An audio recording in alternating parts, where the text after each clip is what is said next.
Hey lovelies, I'm just going to give you a few seconds to settle in.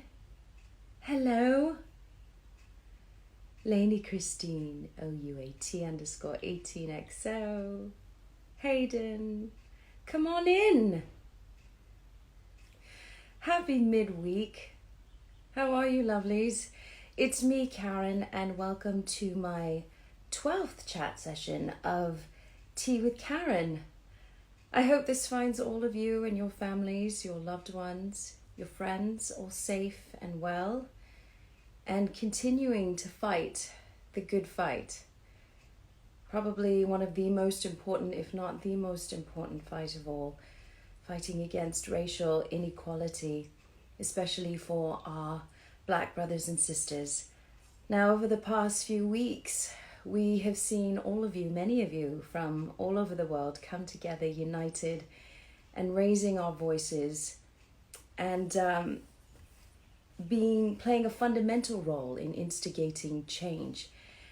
And it truly has been miraculous and inspiring, but we all know that there is so much more to do, and it does feel like an uphill battle and very much a marathon, and we have to pace ourselves. It is an uphill battle, but what an incredible comfort to know that we have each other to extend a hand out and pull each other and elevate each other, support and encourage one another, listen to each other, and engage in meaningful and purposeful conversations. And sometimes those conversations are going to be uncomfortable, but it's so important that we make this a regular conversation and we're patient with one another. I'm so proud of you, each and every one of you, for doing all that you are doing to help this very important cause. I'm learning every day, and my education is continual every day. So thank you for making this a priority and doing the work, continuing the work, which is so crucial for change. Sorry, my computer's going a little bit nutty. I hope that you guys all have your workbooks and your pens, because you never know, we can spark off ideas. And I'm hoping my dearest, loveliest Kirsten Vangsness is going to engage in such wonderful conversation, I know, and maybe we'll come up with a new Tea with Karen challenge. And speaking of which, the baking challenge, I did not forget. For those of you who didn't see my post a few weeks ago, Danielle and I had to reschedule. We just thought that we should take this time to research foundations and do more of a baking challenge with purpose, where we can raise funds to donate to one of the Black organizations. So that is what we're doing. But also the other challenge is aligning our schedules, because we're not in the same time zone. And and I'm working, doing voiceover stuff too, and I know Danielle is super busy too with her studies. So we are trying to align the schedules, and I promise as soon as we lock in a date, you will be the first to know. But the baking challenge didn't stop, and I encouraged all of you to bake your chocolate chip cookies or whatever you wanted to bake or make, and to share it with someone who you thought could use a pick-me-up. If you wanted to brighten someone's day, it could be your family, your friends, your neighbors, a homeless shelter, as long as it's brightening someone else's day. So I saw many of your pictures that you posted. Thank you so much. I hope you enjoyed baking. I find baking so therapeutic. And there's so much joy in giving. So I always test out my baking to make sure that it tastes all right before I gift it to anyone. So so I baked some cookies, and I brought them over to some dear friends, neighbors down the road. And I chose 2 winners random from the hat, and they are Sarah Large She's at Mama Deadhead, and she said, me and Athena made many cookies, about 3 dozen. After munching on some, we sent the rest with Dad to work to share among friends. They are essential workers and have been working hard and deserved a sweet treat. Sarah, you are so lovely. You and Athena, thank you so much for brightening all those that are working out there on the front lines. Bless your heart. That was so wonderful. And the second winner was Dawn. Dawn, I hope, forgive me, I hope I pronounce your last name correctly. Dawn Gator at team.dawny.poo. So I saw your lovely post as well, and you were baking for your family and your neighbors, and that's so wonderful. So I will be donating $100 each in your name to Color of Change, an organization which was founded in 2005 by Van Jones and James Rucker. And I love their purpose, strengthening the political voice of Black America using the power of technology. I encourage all of you to go and visit their website, which is www.colorofchange.org. They're also on Instagram at Color of Change. So that will be happening this week. So I will be messaging both you ladies very soon. Today I am having a cup of tea with truly such a beautiful, magical, inspiring, and wonderful human being who I have the honor of calling a friend. You know her as the beloved Penelope Garcia in Criminal Minds. You also know her for her extensive and revered work in theatre and for her philanthropic work. She never ceases to amaze me with her kind, beautiful big heart, and I can't wait to bring Kirsten Vangsness on, and I know she's on here, and you can follow her at Kirsten Vangsness here on Instagram. Grab your cups of tea, get all comfy, and I'm right here. Hi. Oh, I miss you. It's nice to see your face. It's so lovely to see you. How are you, love? I'm all right. I feel like I need to, story of my life. I'm a little lopsided, and I feel like this is down to, is that better? That's a little better, right? You look so wonderful in any angle, love. I know I'm a little like this, but it's because the desk I have it on, one leg is shorter, and I literally just got done. We all are doing our things, right, to make ourselves feel sane. And I go on FaceTime and work out with a couple of my friends at least three times a week, sometimes 6 days. So yeah. I was just literally just in, I have my tea. You've got your tea. What tea are you drinking? I usually go with, because London is the country that I'm not from that I love so much. But I usually just have my PG tips. But today I'm having Good Earth. Yeah. I like Good Earth tea. Good Earth tea. Is that herbal tea or is it black tea? This is the caffeinated. It's black and it's got cinnamon in it and all kinds of things. Ooh, that sounds almost like a chai.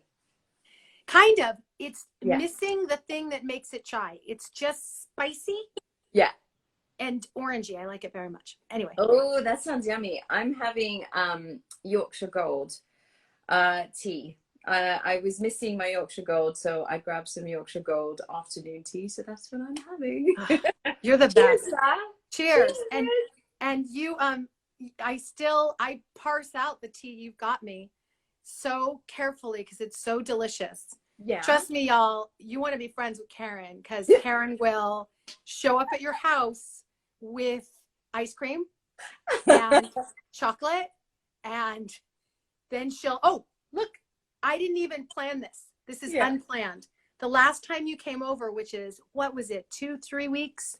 Yeah. In the middle of quarantine, we saw each other with masks, and I gave you some sanitizer and whatever. You gave me this bracelet. Yes, the amethyst. I put it on that day and I haven't taken it off. Really? Yeah. That's our friendship bracelet. Yes, it really is. You look wonderful, and I love that you are joining a group of friends to do something. It's so important because I keep banging home about this with everyone that our emotional stamina and emotional well-being, especially during this time, is so important. And I feel that when I do exercise, and even though there are some days where I feel so incredibly lazy, I literally have to drag myself to the treadmill to do a workout, but I feel so much better afterwards. And Yeah. it's so great to have a support group where you can hold each other accountable to do that. I love that idea. And even if I don't do it, or even if, you know, people I know, you know, what if you don't have any friends or whatever, which is a reality with some people. It's not 100 and 0. Getting on the ground and stretching your legs out for 15 seconds, you're going to feel totally different, because we have consciousness cells in our tummies, in our legs, not just in our brains. So when you wake those up and you give them a little attention, someone saying dance like that, and also your internal hologram is what we've got first, right? Inside my body is a whole universe, and inside of you is a whole universe, and we have to tend to that. If that is divisive, if that has factioning parts that refuse to accept each other's differences, it's so much harder to do it out in the world. So when this internal hologram is all like frisky and like, yeah, we're down, and I know you're this, and I know you're that, and I know, you know what I mean? Like, because everybody has those things of like, what is the point in doing all of these ab exercises when my stomach looks like this? And that's me. That's an internal thing that I say, what is the point? The point is it makes me strong, and my tummy looks like my tummy, and it's okay. It's my tummy. And then we learn to accept those things outside of ourselves, I think. No, that's so right. And my father always told me, everyone knows too, that he always told me since I was a little girl, he goes, you have to love yourself first. You're no good to anyone until you take good care of yourself and you love yourself. And that's where you can move forward with purpose, you know? I love that. I love that he taught you that. That's such a cool thing to be instilled in you when you were small. Every time. Thanks, love. No, I feel very blessed. No, ever since I was a little girl, every night I would say, I love you, Daddy. And he would say, I love you too, but love yourself first. And that has stuck ever since. To this day, he still says it. So that makes me cry. It's so sweet. Oh my God. You just gave me such a gift. I did not have that kind of father. I had, and I'm sure we're probably in this room, people that are watching this, they probably had one kind of dad or another kind of dad or a totally different third dad. But I had one of those dads who almost insisted that you loved him, to the point that since I was a little girl, it was really hard for me to say, I love you, because to a parent, and you feel crazy when you're like 2 years old and like, there's something wrong with me. And I mean, I think probably people would, I have been told I'm pretty lovable, and I've been told that I feel love for people, but that used to feel so crazy to me. And I didn't get that growing up, but I've taught myself that. And just hearing you say that right now, it's making me feel like, you just talked to like my little kid, like your dad just talked to me. So like tonight when I go to bed, I'm going to think that, and I'm going to think there's a guy in the world who said that to somebody. And if you said that to somebody, that means that happened to me too. And that's a big gift that you just gave me. And I hope everybody else can resonate with that, because that's really beautiful. It's not even 1 PM, and my heart's already expanded. Wow. We can just end now, and we're not going to. We're going to keep going, you guys. I know my mom's watching, so I know my mom will pass that message on to Papa. Oh, please do. Yeah, he will. And my goodness, and I've never met your mother, but I've gotten gifts from her shop, and I can say, and now I can say, if she is watching this, thank you for raising such a human being that exists on the planet for all of us to enjoy. Oh. It's true. you're gonna get me started now. So It's this is just gonna true. be like a big emotional, wonderfully emotional hug, and And that's how we were when we first met. Like, I I didn't know you, and you came on the thing, and I was like, huh. And usually, you know, when I'm like this, you know, people can be like, oh, she's, and then you were like that. And I was like, is that my imagination or is Karen? No, Karen's like that. That's, yeah. I was when I stepped on set. All of you, it's just such a wonderful family. The minute that you step on set, and every time I look at that picture of you and I, chewing on some beignets in Mm-hmm. between at like 3 o'clock in the morning. Oh, I miss that. I miss that. I don't miss being mean to you on camera. That was really tricky. That was hard. Oh, It was really that's hard. fun. Is it That's really fun. in between takes? I'd have to hug Kirsten because I was just like, I do love you so much, and I was just like, oh, but It was fun. I just miss being on set. How does it feel? This is like a new chapter, you know, post Criminal Minds, and you've been so busy, with many things, and it's been such a joy to witness your journey, with your writing and with, the plays that you've been involved with, that you've written and have been staging, and it's, you know, the Kickstarter campaign you did a while ago, and and then the philanthropic work you do. You have the biggest heart, which is one of the many things that I love so much about you. But where do you find all this time to just pack all of this in? I don't really think time exists. I think that's the first thing. I really don't. I think time happens at the same time. So I don't really, and you know, when you move with intention, you just have time in the day. I don't know how else to explain it because I don't think I do anything. Like if you look at my day, if someone said, what did you do today? Like yesterday, I'd be like, I didn't really do anything. And then I think about it and I'm like, well, you wrote a song and you got some hand sanitizer to that senior center and then you filmed that thing and then you did that. I do this little night stories thing at night I did Wait, that. Oh, yeah. I went on Instagram and I posted something that was quite controversial and I had about 57 conversations about what white privilege is. And it's not a bad word, you guys. It's just reality. It's like saying, I don't know. It's just like saying white privilege. It's fine. We all just can calm down about it. It doesn't mean that you didn't have a hard life. But I did that. And then I wrote a little bit and then I wrote my journal. And I think that this comes in very handy. This is my journal. It's a bullet journal. I started doing bullet journaling, which I'm a big fan of. Do you know what that is? Tell us all about it. All it is, there's different ways to do it, but I just write down every day in here or the night before, these are the things I'm going to do. And it might be too big of a list. But if I don't do it, I carry it over to the next day. I also put notes in there. And then I've got a little, like a table of contents at the beginning.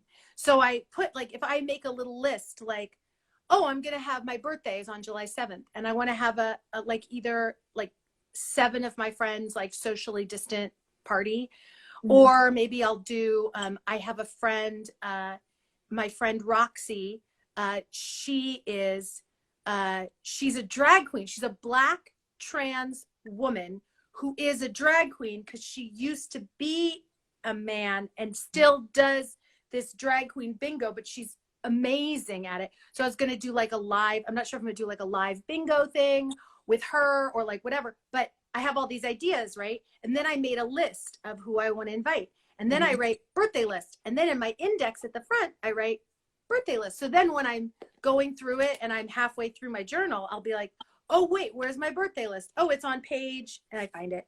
But then I carry over what I didn't do the day before, and you'll realize your list is too big, or you'll realize, oh my God, I've written that down 7 times and I haven't done it, which either means, do I really care about it? And then I have to, I need to find time to do it or whatever. But it's very like, I find writing it down. I've written stuff down. I turn my head right here and I've got 200 journals over there, probably. I've kept a journal since I was in 5th grade. Yeah. So I find that very helpful to sort of document, because we don't realize all the things we do every day, all the little choices we make. Sometimes I'll even do things and I didn't put them on my to-do list, and then I'll write them on the list so I can write that I did them, you know? Yeah. But I find that very helpful. And I find like this time it's time. And it's time where we might be alone or be separate from people, but it's just like in acting, it's an obstacle. And when you are acting, you don't go, there's an obstacle, so I'm just going to stop acting. Your intention might change. You might do something else, but you still have to get the thing. So this is a big obstacle, and I'm not saying it's not. And you and I are in a position that a lot of people don't have. You know, we have a lot of emotional bandwidth because we're not thinking about where our next meal is coming from. We're not thinking about our immune system being compromised, all of those things. And I hate saying like that too is an obstacle, but you can choose to figure out how you're going to navigate through it, even if that just means taking one good deep breath, which might be the job. And it sounds crazy because we go like, well, that's not enough to just breathe. And, oh, I do that all day and I feel lazy, but like, then do it intentionally, then double down and make a choice of like, I'm going to just concentrate on being kind to myself and breathing. You'll be amazed at how much you can get done by just attuning and taking care of that. You know, I think it's so true. It's hitting that reset button. You know what the 15-minute power nap was. I take time. Even when we were working long hours or throughout the day, I would go and meditate, even if it was only for 2-3 minutes. Or I do some tapping for 2-3 minutes. Oh my God, I didn't know that you do tapping too. It has changed my life, love. And I owe that to my mother and my sister, because I'll admit that when they first told me about tapping, I just, which they also called EFT, emotional freedom technique, right? Yes, anyone can look it up. It's super easy to find. There's a YouTube guy called Tap with Brad. Brad Yates? I Yeah. love Brad Yates. Yeah. And that he's just changed my life. It's when I first tried it, I was like, oh, this is so silly. This is really, hippie and all. But it actually is scientifically proven. Forget about the mantras and the meditating. You're physically tapping on your reflexology points where we hold tension. And if you're tapping on, like if we do it now, a little bit of tapping. Yeah. You feel even a little bit of soreness, you're it sounds crazy, you guys. You're like, what are you guys doing? Yeah. If you don't know what this is, look it up. It's called EFT tapping, and you're tapping on acupuncture points. And they've done all these studies. Do you know they did this study with and you can say, this is the cool thing, you can say whatever horrible thing you're thinking, and you can get it out of your system, because as you're tapping on these points, you're actually like getting it out of your system. Yeah. And I once heard a tapping practitioner tell me the good thing about this is you can't do it wrong. So the worst thing that's going to happen is nothing. Yeah. And the best thing that's going to happen is you might feel really good about anything, about a physical manifestation, an injury, a pain you're having, an emotional thing.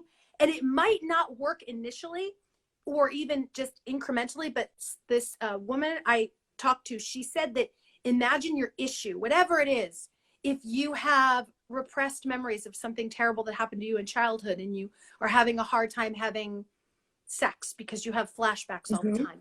If you, something tiny, you got your feelings hurt from someone, you have a headache, you have a stomach ache, you have something huge, you have a cancerous tumor, whatever. She said, imagine it's like a table. The issue is a table, and then there are legs on the table. And every time you tap, you cut off the leg, and you don't know how many legs that issue has.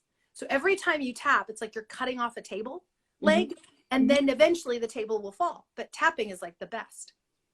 it's been life changing, truly. And I think because it's tapping to me is what a 15-minute power nap is. It's hitting that reset button when you need it, and it's so important to take. Like you could to take those breaks in between so that you can come back with clarity, which I think is so important, especially with everything that's happening now. Yeah. But I honestly, I feel like a whole new person after I finish tapping. Yeah. And Someone's saying, is it just, it's called tapping or it's called EFT? If you yes, look up, there's all kinds of people. There's this guy named Nick Ortner. There's Tapping with Brad. There's somebody on Margaret, her last name, Margaret. Oh, she's another person who practices EFT tapping, and I love her so much. And mum, if you're on here, you'll remind me because I can't remember her last name. But there's a lot of places, and it's Yeah. free and it's easy, and you can do it on your own. It's great. Yeah. Yeah. And like with Brad Yates, he has like 3-minute ones, or he has 8-minute ones, or 10-minute ones. And he has this wonderful collection on his YouTube channel. And for every type of emotion or something you're going through, Yeah. you can tap and just give it a try. Keep an open mind, Yeah. So, I mean, this is our bodies are our little work in progresses. So anything you have that you want, someone just said, this is like a visual self-help book, but it kind of is, because if you don't take care of your thing, your little meat puppet suit, you can't make your dreams come true. And the better you take care of that, then the easier it is to get the things you want. Yes, and to live your best life, because if we've learned anything from this pandemic and from these protests, everything that's happening, life is so fragile, it's so precious. You only have one life, and you are truly in control of what you want to make it out to be. You are in control of how you choose to react to things. And that, through the tapping, I practice it every day. And I know it's not for everyone, but if you guys can be open to it and give it a try, truly you're taking matters in your own hand. And it's only now I feel like we're starting to see more and more awareness being created on the importance of mental health and mental well-being. And I think it's, oh, go ahead. No, go ahead, love. Oh, I was going to say, I agree with you. And I think that it has to do with not only mental, but like, you make serotonin in your tummy. Mm-hmm. So it's your whole thing. And it's also like radical responsibility for everything that happens to you, even if it's somebody else's fault, because you don't have control over them. So I find it much easier for me to handle my life if I go, okay, I'm responsible at this moment. I'm responsible for making it better, because nobody else is going to. It's so true. It's so true and so important. This is why these tea sessions are so wonderful, because and Kirsten, I love that you're talking about something that I feel is just at the root, that's at source of where we begin before we can fight the good fight of injustices, of racial inequality, of having these uncomfortable conversations now, to start from a place of clarity and open-mindedness and calmness, because I feel like, understandably, everyone is hurting, everyone is in so much pain, and they're angry, and so they should be. And many are scared to speak up, or they're scared to say the wrong things. That's what they're scared of. That's yeah. what people are scared of. Yeah. We're exiting a place that we've been in for a long time, that it's sort of like, I was calling it in my mind, I just sort of made this up, this sort of I woke up like this idea of like, everybody believes that everybody just magically looks beautiful, just magically is put together, magically says and does everything perfect. No, everything's all edited, and like even reality shows, they're edited into their life. I have on like these are all fake eyelashes. You know what I mean? Like everything is right. So like there are things, nobody wakes up and is perfect. And I think we're exiting that, and we're getting into a space of like, be awkward, do it wrong, have your intentions be right on the money, and be willing to get your feelings a little bruised, be willing to maybe do something a little wrong, be willing even to do something totally wrong and have someone to be like, no. And so you have to reflect on that and deal with it. It's okay. It's okay to do it wrong. Yeah. I was doing nothing is still, go ahead. No, you go ahead. Oh, I was just saying doing nothing is still it's doing something. You're actually using a lot of energy to do nothing. And there are so many, I'm taking guidance and lead from some phenomenal Black organizations and activists who have dedicated their entire lives to fighting against racial inequality and injustice. And one of them in particular, at Official Millennial Black, if you go to my cause box, and I know Kirsten's been instrumental in posting, and thank you for doing that, love, because I see your posts as well, and I'm like, oh, I didn't see that, and it's something new that I'm learning. But at Official Millennial Black, they recently posted about allyship fatigue, and just what you were talking about, being afraid to speak up in case if you got something wrong. They say, okay, so you made a mistake. You said or did something that you thought was right, only to be told it wasn't. And this is okay.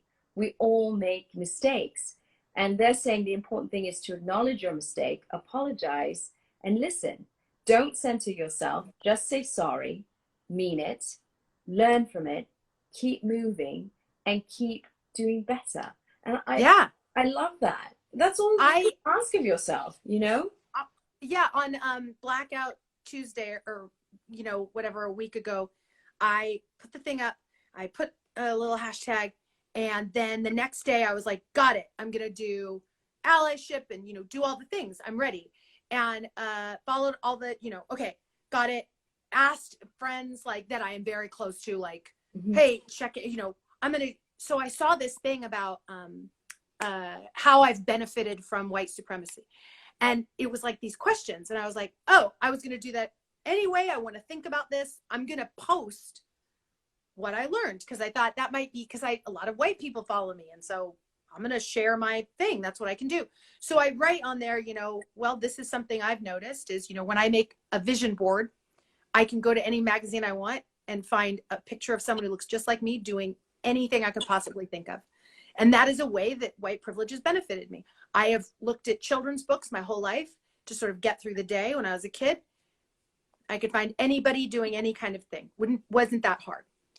So I wrote that out, and I posted it, and I put hashtag Blackout Tuesday, and people were Instagramming like, how dare you take this? And I was like, oh, wait, no, I made this about me. Oh, okay, no, this isn't the day for, and now someone here might say, no, that, I think that's okay. It's not about whether it's okay or not. It's about supporting a group of people. I had friends that are very much part of, like, that are in like big organizations and things, that even reposted what I said. They didn't mind it, but there were other people that deeply did. And my instinct is like, I'm a good person. Racism doesn't care if you're a good person, like, doesn't care. Like, and so I was like, oh, when these people were like, I like had to, now that feeling, that's on my own time. Yeah. I can go pet myself and take care of it. It's not that person's problem. That person is dealing with rage that they've had to deal with their whole life. So in that moment, I got to go take care of my feelings, and I got to be like, okay, I hear what you're saying. You have every right to be mad, which they do. They're not mad at me. They're mad at it. They have every right to that rage. It is justifiable rage, and they don't know me, and it's coming out. So I have a choice right then to say, you have every right to be mad, and I get it, and I hear you, and I'm going to choose now to make a choice. I can either leave my thing up, double down, and be like, I know why I did it, or I'm going to just take off that hashtag and keep this up, like keep it up there and just do that. That's what I'm going to do. And I did, and it was a good, like lesson for me, because I've come across that many times in the last few weeks of like, I said that wrong thing to my friend. Yeah. And then it's like, it's not their problem that I said that. They're going through plenty right now. So I need to just be like, and then keep going. And our hearts are meant to get banged up. They're designed that way. You know, you gotta, you know, make sure you don't run into traffic, but you will not get killed if you get your feelings hurt. That's what our bodies are designed to do. You won't get killed. You can literally go like, ow, oh, I did that. I don't feel, and reorganize yourself. You're not being chased by a tiger. It's trained in our head that we are, but you're not. So you can actually do that. And I find that really, I've learned that big lesson a lot in the last few weeks. And you need to send me that, because I am not following them. I am loving the Great Unlearn. I'm taking that course again, which I had done before. Yeah. Do you know that? No, tell us about it. Oh, the Great Unlearn is a course. It's like a course you can either follow her on Instagram, okay, or you can go onto her Patreon and pay like a very nominal fee and like basically do a learn as you go class to unlearn some of these things that I think, as especially me as a white person, things that you do where you're like, well, I didn't mean it that way. And she's teaching like, yeah, it has nothing to do with what you mean. And your feelings are not more important than dealing with this problem. Like, sorry. And this applies to all kinds of things, like not just this. I mean, that's what people get really myopic. Mm-hmm. And it's from Rachel Cargle. Oh, I love Rachel Cargle. Yes, Rachel Cargle. I always say her name wrong, and that's why I was hesitating to say thank you. Thank you, Under the Feather. And also, this is great, you guys. If anybody doesn't know Sarah Jones. Oh, yes. Right? Yeah. Sarah Jones, she's at Yes, I'm Sarah Jones, I think is her Instagram thing. I'm going to repost her stuff today. She's been doing a weekly little mini one-person show on her Instagram. They're incredible. You can go to her Venmo. I've been going to her Venmo, and it's thrilling to me because I'm getting theater from her, and she's doing it and like creating it. So I go to her Venmo and I give her $15 at least a week for like a theater ticket. Yeah. Like it's a delight. And she's doing a lot of theatrical ways of teaching us different perspectives. And she is Black, but she also plays like, I think, an elderly Jewish white woman on it. Yes. And she plays a white ally on it. And it's really good. And I highly, highly recommend that as just a really heart-opening way to learn. Because if you're like me, and Karen, I'm going to make an assumption that you're like me. I'm not going to watch someone getting beat up. That's a sacred moment in their life that is very degrading, and it's not my business. It's wrong, and I'm glad that it's getting filmed because people need to be held accountable. But I'm not going to watch. I can't. For me, it's tough. Yeah. I can't. It's not going to give me energy to go do what I need to do. So no one needs to feel like there's only one way. We need to know these things. It's important. I'm not saying don't learn about history. I'm not saying that. Yeah. But a way to learn is not just to shove violence down your throat. A way to also learn is to realize the vibrancy and importance and the vibrancy and importance of a whole culture and group of people that we've been sort of pumping up. White people, not, and that's, I get, it's okay to acknowledge. It doesn't mean that people go away. Abundance, attention, love, anything good. It's not a pie. It's not like if it's not like I don't get my share if we're giving more amplification, or it's not like your pain isn't valuable if you give somebody else's pain, amplification. Mm-hmm. So I just think it's neat to have all these different ways to learn. I'm talking so much. I'm so sorry. This is why you're here.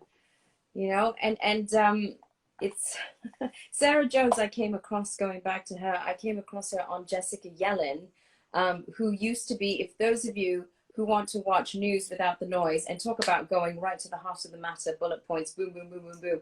Jessica Yellen, who's also on Instagram. She used to be the former chief correspondent for CNN at the White House. She's so wonderful. And that's how I came across Sarah Jones, because she brought Sarah Jones on to her platform to do a snippet of what she does, and her different accents and personalities she takes on. It's so engaging, but so informative. I love her, and I was on her page. I feel like a real, like, I feel out of it. I don't know this person. I'm literally going to go look at it right now. Jessica Yellen. I'm going to look at it. Yellin is her last name. She's so wonderful. And she calls her news without the noise. Love it. Done. Yeah. So she's great. I love this because, see, I'm taking notes down and everything. And I love going back to those exercises that you were saying about writing things down. We live in such a technological world that it's so easy to type notes on our phones and all that. But that doesn't do it. It's when you get the pen physically and you write down, you're holding yourself. It's true. It's true. You guys, people say to me, well, how did you make Criminal Minds happen? You know, and now it's been such a long time that it just seems like, oh, there's that girl, and she was on this show for, you know, over a decade. I had a $500 a month apartment that I could not afford, and I was 3 months behind on the rent. I was the family loser in general. My mom and my sister had consistently told me I needed to stop acting because it was pointless and it was going nowhere. I didn't have anything I wanted. I was full of want, which all of us always are, and that's okay. I still am full of want. You're never not going to be full of want. And I started to write it out how I wanted. And then I went backwards. So when you think about it right now and you go, well, I don't have any money, or I don't have abundance, I don't have love, I don't have whatever. If you go backwards and you go, okay, what does abundance feel like? And I'm telling you, I did this myself. What does abundance feel like? Because I didn't have any money or whatever. When you really pull it back, it feels like peace. It feels like being able to take a big, deep breath. And I started to go through and say, like, okay, what do I have that I'm abundant of? And the things that I came up with were water and breathing. Yes. And there was a nature center by where I was living at the time. And it was free. And it was big and no one would go to it. And I thought, well, when I go to the nature center, it feels like it's mine. Just to walk in this big park alone feels like it's mine. And then the brain will go, well, that's not enough. That's stupid. That doesn't pay my rent. I need it, you know, whatever, right? But why? What is the shame in giving yourself a little moment to experience some abundance? What is the fear in that? And I think the fear is, oh, if I let myself relax, I might be happy for a second without the thing that I want, and I'll forget the thing that I want and I won't get it. That's not the way it works. It actually works that if you're doing your inside, it makes you feel better on the outside, kind of a thing. So I started writing stuff down. I found this book called Write It Down, Make It Happen. I love that. I'm still obsessed with it. That was my entire point of that, was to tell you that I read this book called Write It Down, Make It Happen. And you guys should find that book because it's really, really good. Write it down. It's got all kinds of writing exercises. Love that. It's true. The way you perceive yourself is the way the world will perceive you. And I know for many of us, and look, I used to be like that too. It's something you have to practice. Sometimes it's so much easier to feel hate. It's so much easier to not forgive. It's so much easier to hold on and complain about all the things that aren't happening. Yeah, it's also like lazy. It's just, and it's kind of boring, and it doesn't give you what you want. Yeah, but the minute but that's what I was saying. Someone asked me the other day in a tweet. They said, how do you keep yourself positive, in a positive frame of mind. And look, nobody's perfect. We have our moments, but that's why when I say, when you do have moments where you're not feeling 100%, where you're feeling a bit down or what, it's so important to honor those feelings and validate them, because they come from you and you're feeling them for a reason. You don't need to run away from it. You acknowledge them. You look at it right in the face. This is how I'm feeling. Okay, I accept this is how I'm feeling. And then you take a deep breath, and then you let go of them, because you have to human. separate yourself from the feeling. But if you deny it, it's like you're just pushing it down. It's just going to come back. But if you can say, oh, there you are, hatred. There you are, self-hatred. I know you. You're back. How you doing? It's a totally different experience, because you're separating out and you're not identifying with it. And it takes practice.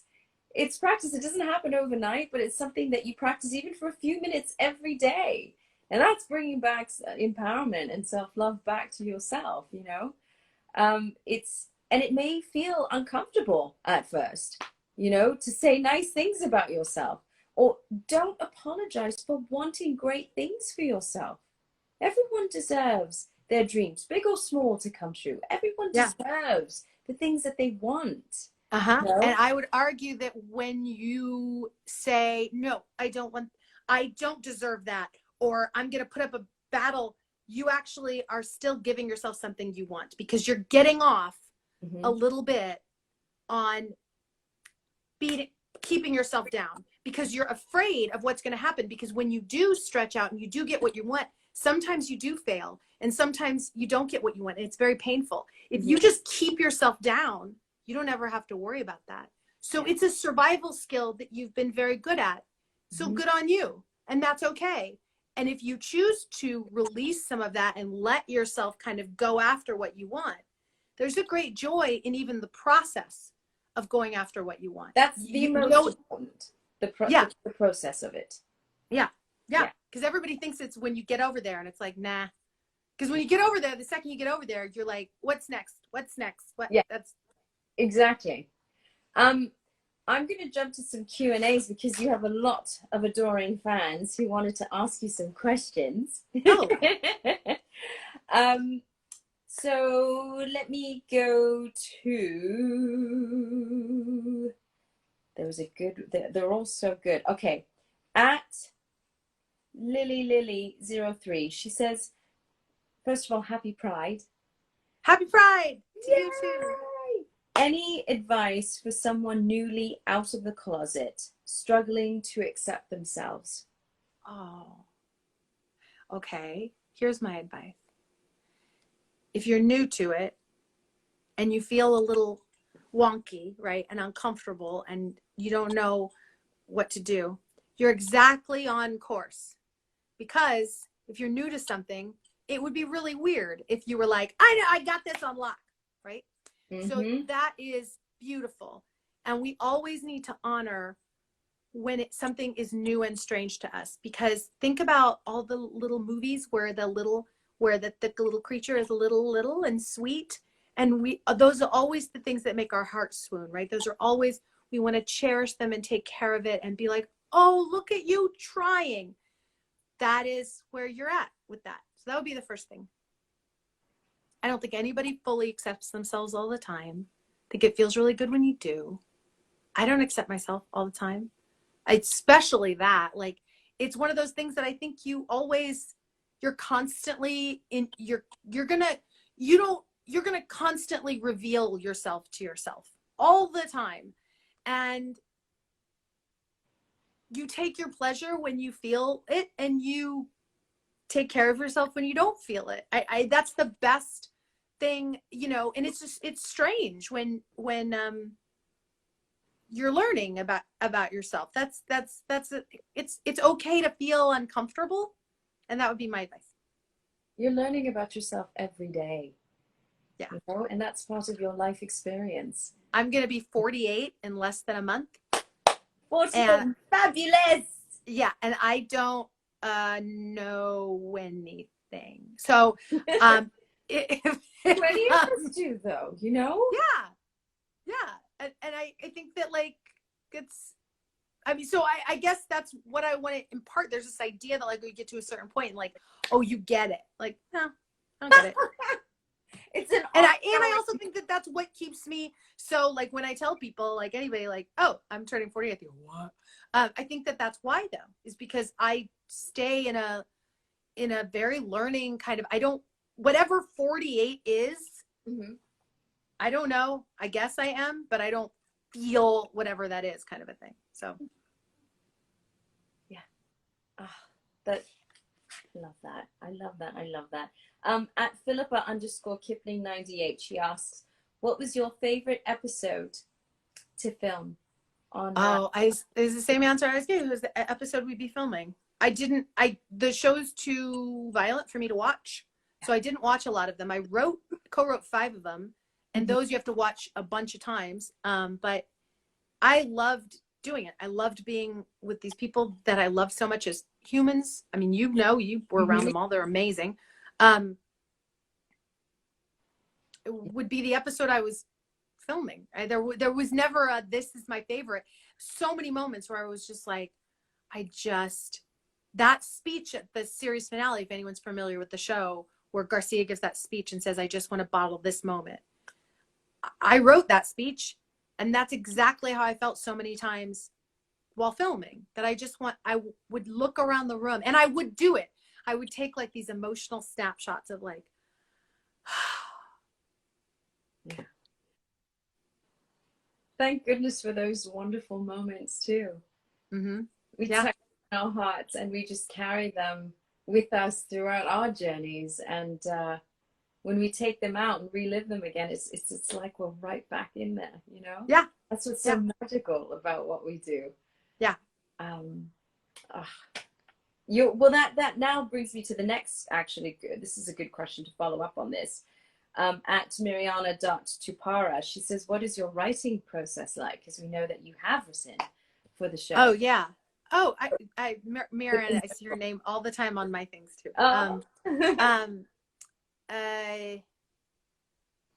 It's a mess, my writing process. I use a lot of different things, just like I use a lot of different things for everything. Acting, you got a tool belt, and I'm not committed to just, this is the way I do it. I'm kind of all over the place. So I record myself a lot of the time because I want to get the cadence of the thing, because sometimes I hear what I want to write. And I write things down. I do sort of moving meditation. I'll go on a walk and listen to music, and things will come into my brain. And, I want to write about that. A couple of years ago, when I made Cleo, Theo, and Woo, I was listening to this historical thing, and I was like, I want to write a play about women in history, and how come there aren't a lot of statues of women, and how come women aren't on money, and how come when a woman becomes powerful, we're nasty and bloodthirsty and power hungry? How come when a guy does it, he's like, no one says that? It's so true. Where's the sisterhood? And how do you be a feminine creature and not be like, I don't want to be like a guy, I want to be a woman, I like being a woman, and other people are not, and that's okay. And what does that mean? And what does it mean to be a woman? And do you have to be born a woman to be a woman? And so I started writing this play about a question. So I guess that's how I write, is I have questions and I write them down. But what a great place to start. Having the question, being curious, Yeah. The possibilities are endless. You have been so busy with, your nighttime stories. I just love, what number are you on now? Like what day? I think tonight's 76. Oh, already? Yeah. Oh my gosh. So guys, if you haven't tuned in, Kirsten does this nightly bedtime. Well, you're the best person. It's just, that's all it is. It's just called Night Stories, and it's we read stories. That's all. It's super simple. And sometimes I talk about things. 78. Someone's saying 78. Thank you very much. Yeah. And it provides me some peace and solace. Thank you, Yesenia. Thank you, Jasu. 71 baby. Thank you. I'm seeing all these nice names. So yeah, it provides me a lot of solace, and I found that it brought other people solace, and that's cool. Like, so I kept doing it because why not? It's so and you know, I was already an actor before Criminal Minds came. I was used to working and creating and performing for free.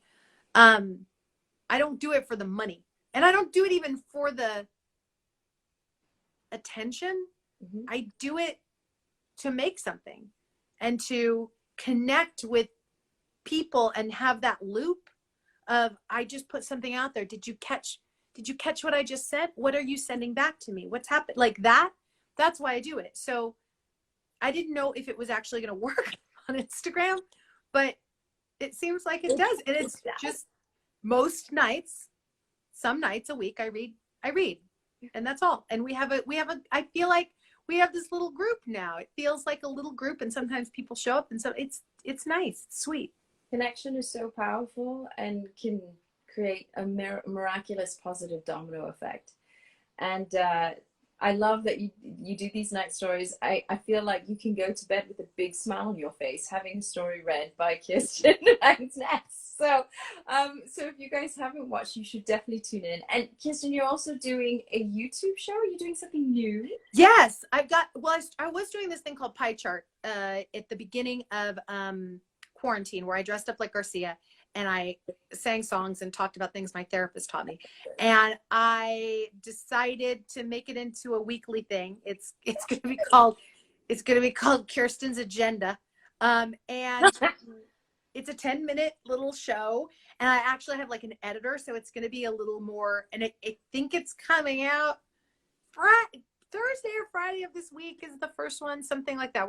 We're finishing editing it, but yeah. It's something that, like, you know, you and I, you're doing this, like, we're doing things because, like, well, I'm not working, and a way I serve is I present and I uplift, and if that can do that for 130 people that are watching right now, if that can do that, then that's some of your job of the day is taken care of. Yeah. I love that. That's what we all love about you, Kirsten. You're spreading such joy and inspiration to many, to myself. And through your actions, your inspiring actions, you bring out the best in all of us. And I love you to bits. I love you to bits. I'm going to put on my glasses. So I just got these. You have the best glasses. So just so you know, guys, these are my Baxter Blue glasses. They're the anti-blue light. And Kirsten, they are going to send you a pair. You have to pick one. So I will. Really? Yes. So I send you the link.